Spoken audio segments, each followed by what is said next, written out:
The road to recovery is long for families still recovering from Northwest Iowa's historic flooding in June of 2024, but one family will soon be moving home. KTIV's Ellen Ide explains how one country music singer made good on a promise to rebuild homes in Spencer.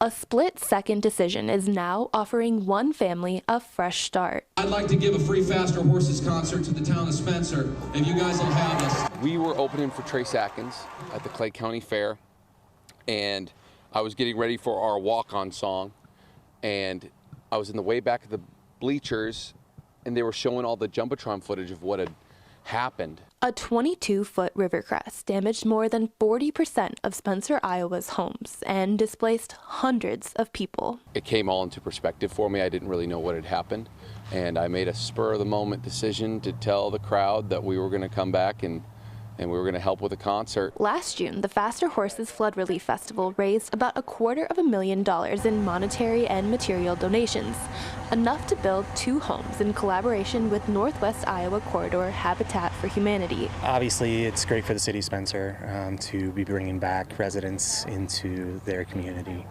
That's what we really want to see. We really want people coming back to Spencer to live and work and contribute. And that's just what the Besaw family plans to do. We're currently renting out of town. It was the only place that we could find and afford. So every day I drive back and forth to town to go to work and to take my kids to school. But soon, Christina and her 2 sons will move home to Spencer. Their new home was built in Newton, Iowa, and moved to Spencer, where it was placed on its foundation. This gives us a place of stability that's our own.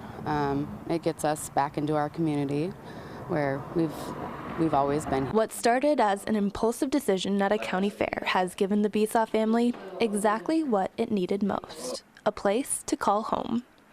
In Spencer, Iowa, Ellen Ide, KTIV News 4. Finishing touches will be made to that home in the next few weeks. The Besaw family is expected to move home in the new year.